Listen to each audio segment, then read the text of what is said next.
Olá, estamos de volta. Mais uma semana de leitura. Estamos lendo o livro Gaia, de Leandro Motin, e nós estamos no capítulo que ele denominou A Vila Budista. Eu vou retomar 2 parágrafos para a gente pegar o enredo, tá bom? Numa noite de céu pontilhado por estrelas, a comunidade fez um piquenique para um bate-papo informal. Nunca esquecerei as palavras de Long Huan naquela noite. Ele olhava para o céu noturno e dizia: "Nós somos muito ricos, Leandro." Aquela afirmação era realmente impactante. Ele tinha renunciado a tudo e afirmava ser muito rico. Não tinha conta bancária, cartão de crédito, carro, casa própria. É necessário um alto grau de consciência para se entender o que ele estava dizendo ao afirmar aquilo. Ele não estava mentindo, nem brincando comigo. Realmente acreditava ser rico. De certa forma, eu compreendia o que ele estava dizendo, mas tinha alguma dificuldade de entender aquele nível de renúncia ao mundo material e também os outros votos que os monges declaram, como a renúncia da prática sexual. Os monges fazem cerca de 70 votos, entre eles a renúncia da atividade sexual. Certa vez perguntei, pois sabia que eles iam até a cidade fazer compras semanalmente, para um monge mais jovem: "Você não se sente atraído por mulheres bonitas quando as vê?" "Sim", respondeu com uma gargalhada seguida de um largo sorriso, e continuou: "No entanto, sabemos que a beleza física é impermanente e ela não vai durar para sempre." Os monges e as monjas são seres humanos iguais a todos os outros. Eles também experimentam os mesmos sentimentos, emoções e tentações.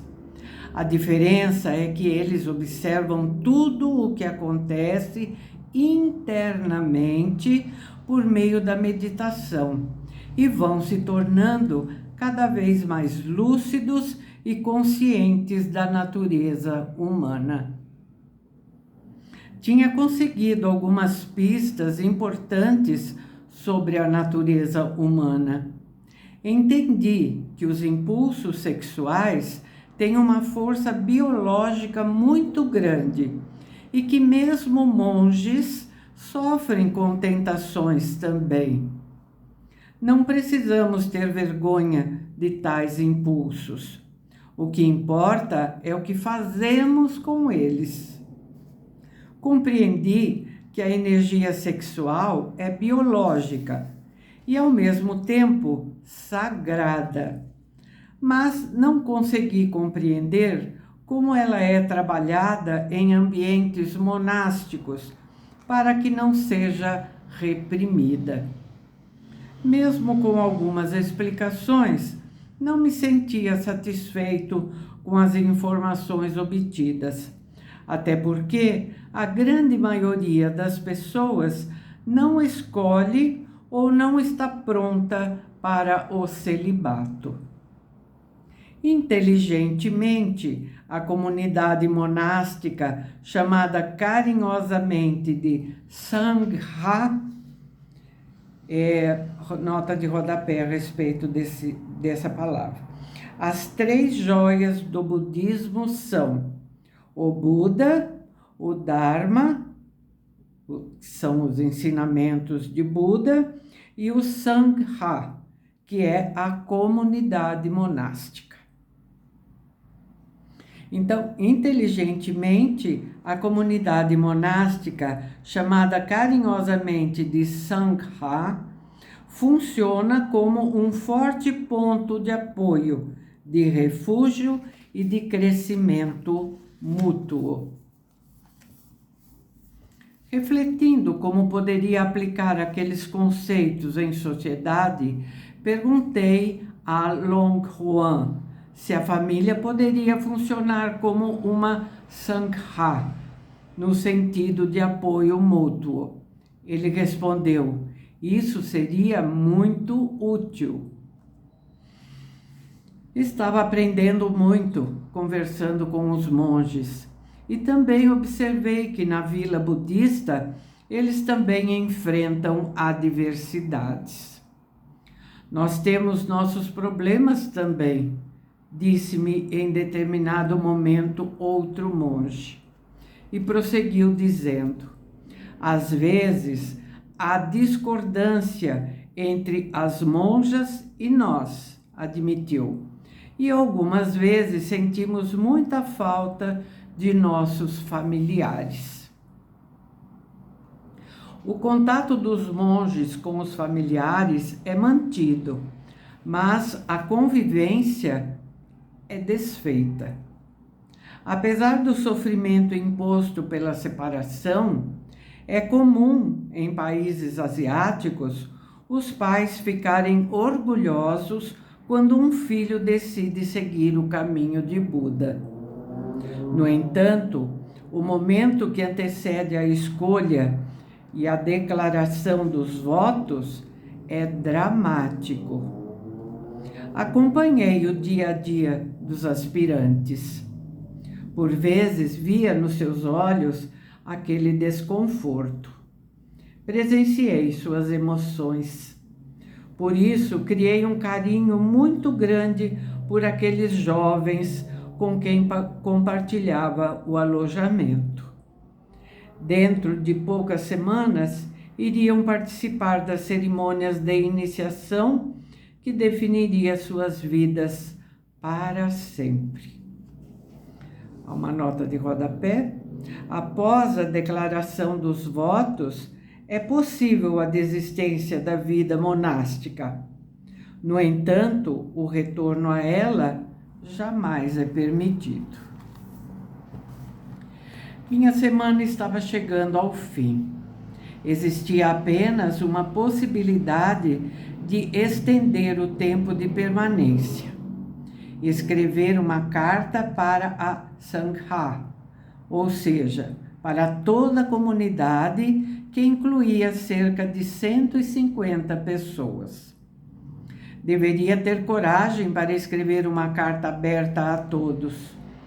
Bom, eu não tinha nada a perder.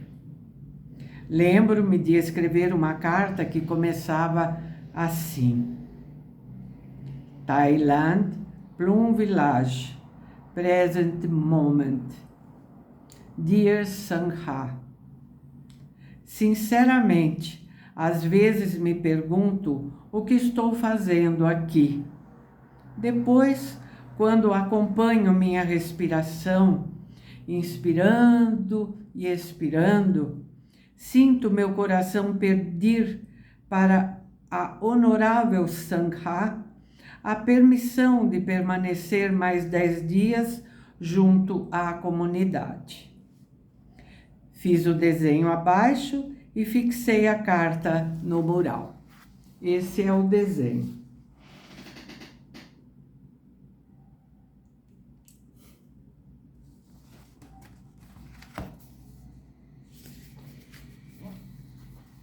Não expliquei o significado do desenho na carta.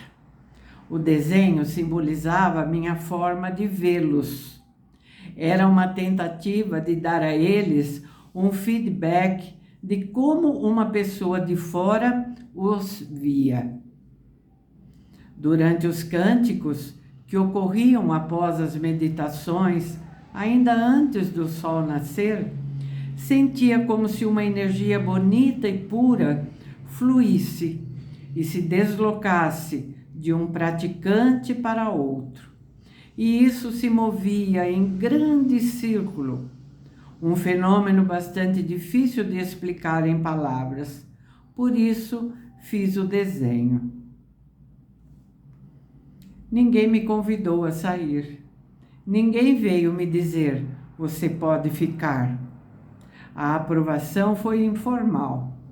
Lembro que um deles se limitou a dizer, li sua carta.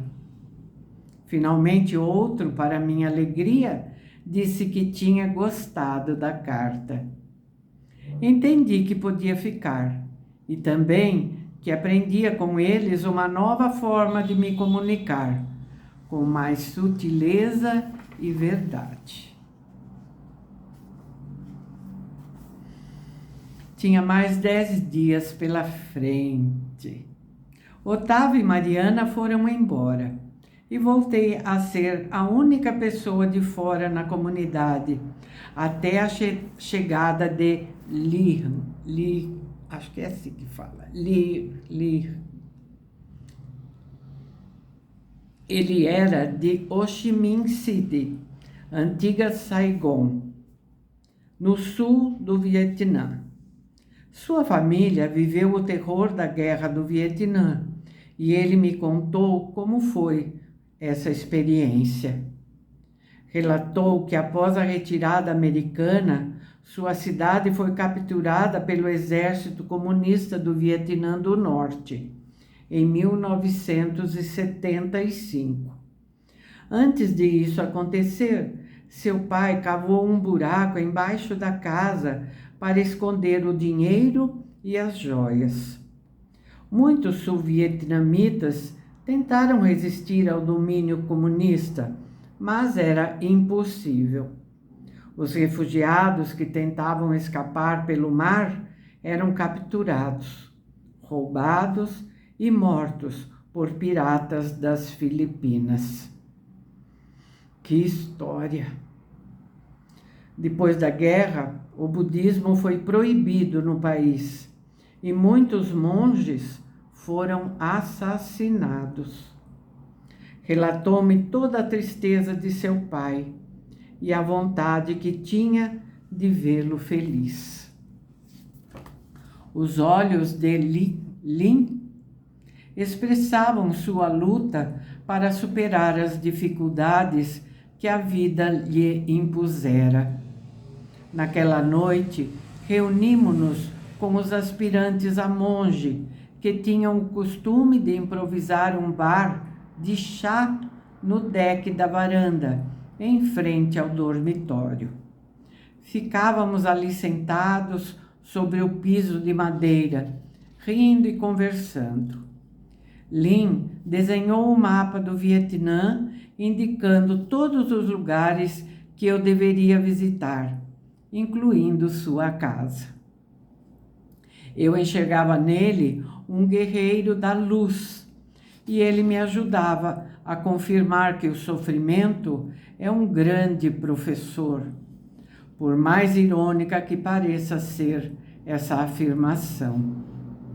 Gostaria de dizer que isso não é verdade, mas a experiência me mostrava que a maioria das pessoas que alcançava verdadeiras transformações foram as que tinham vivido e superado realidades penosas, de grande dor e sofrimento.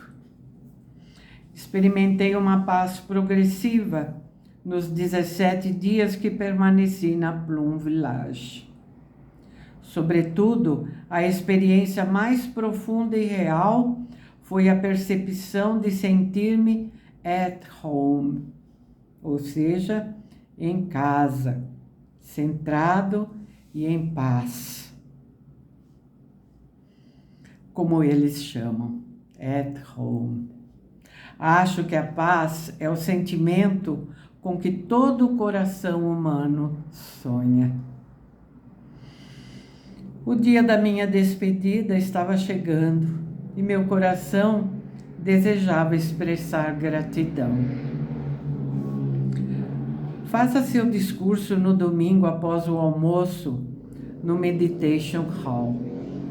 Toda a comunidade estará lá, sugeriu Gom, o aspirante a monge que muito me ajudou nesses dias, até mesmo espantando com petelecos os insetos que pousavam sobre meu corpo durante a minha meditação. Ele também me ensinou uma canção chamada Happiness is Here and Now. Felicidade é aqui e agora. Na língua vietnamita, pois a grande maioria da comunidade era do Vietnã. Deve ser linda a canção, né? Quem sabe numa próxima live eu peço para o Leandro cantá-la para nós, né? O que vocês acham? Bom, toda a Sangha estava reunida no Meditation Hall. Monges de um lado e monjas do outro. Havia um pequeno grupo de visitantes naquele dia também. Eu procurava controlar o nervosismo, focando na respiração, como me ensinaram.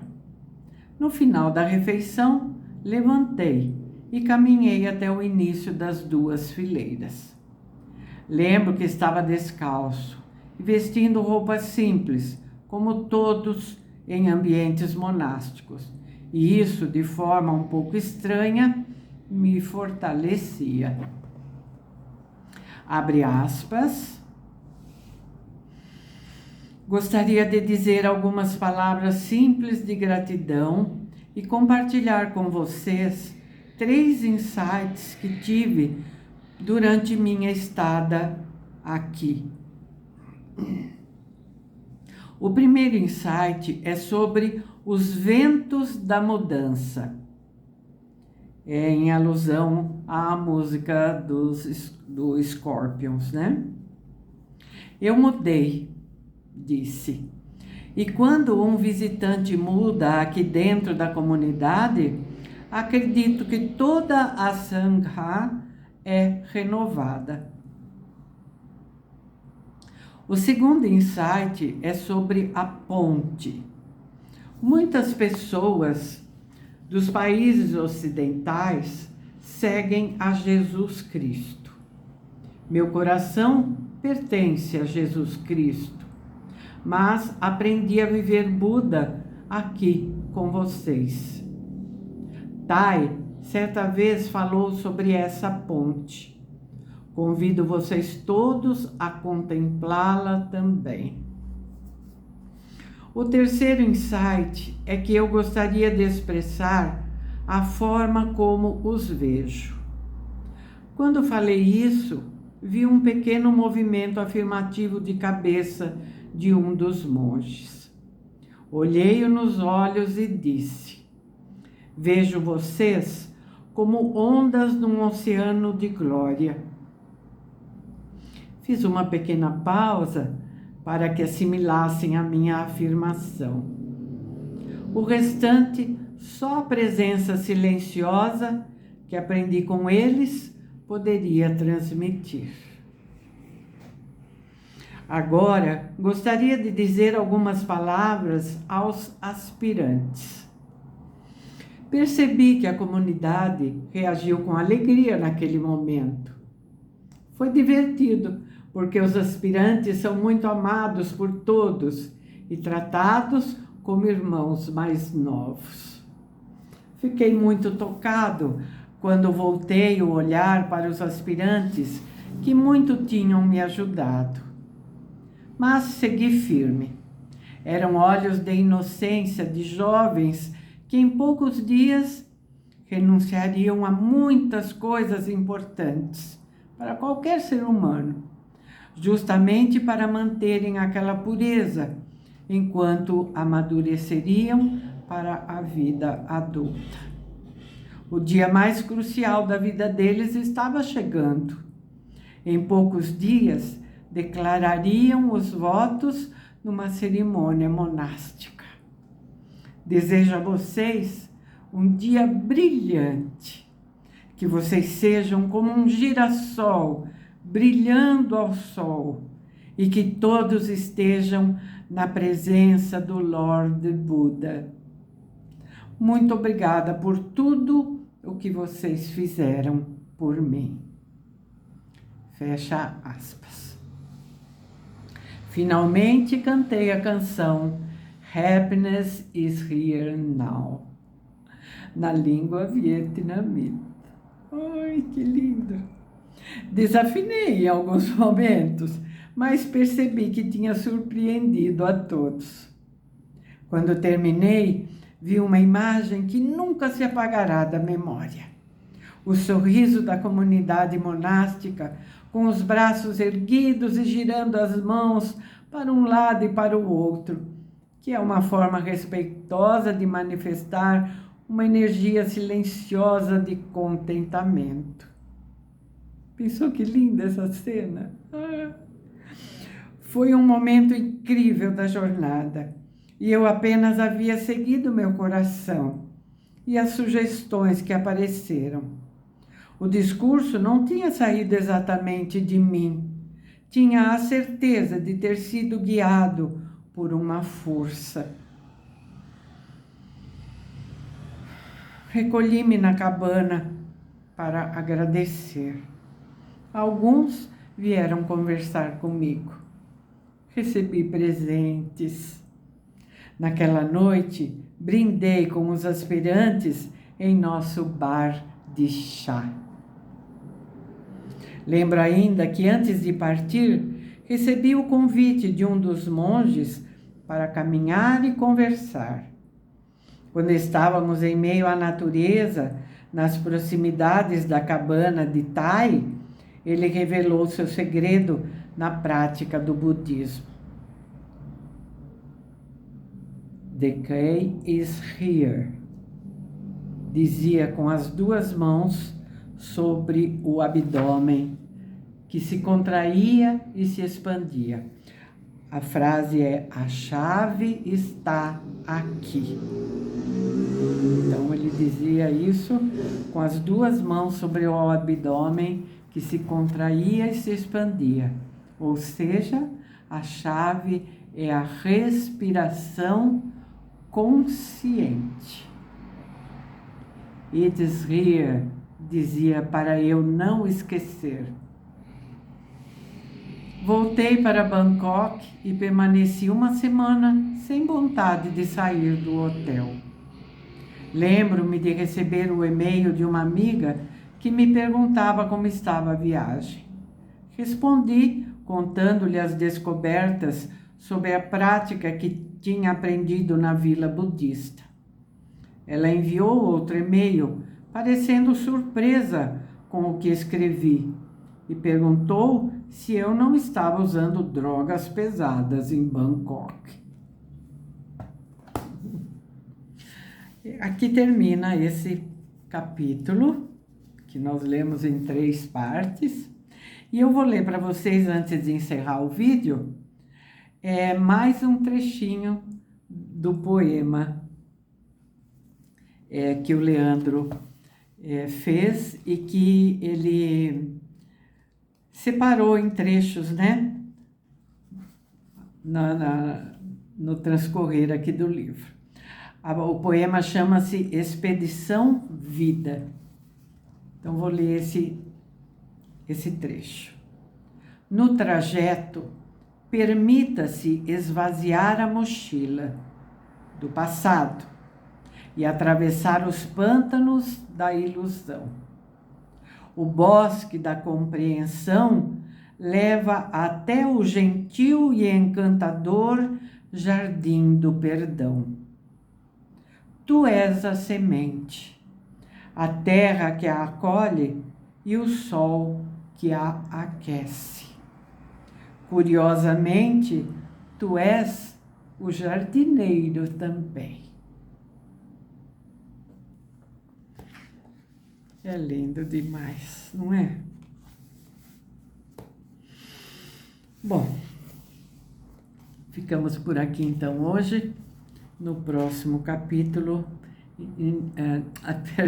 no próximo vídeo iniciaremos então a leitura do próximo capítulo, que se chama Himalaia.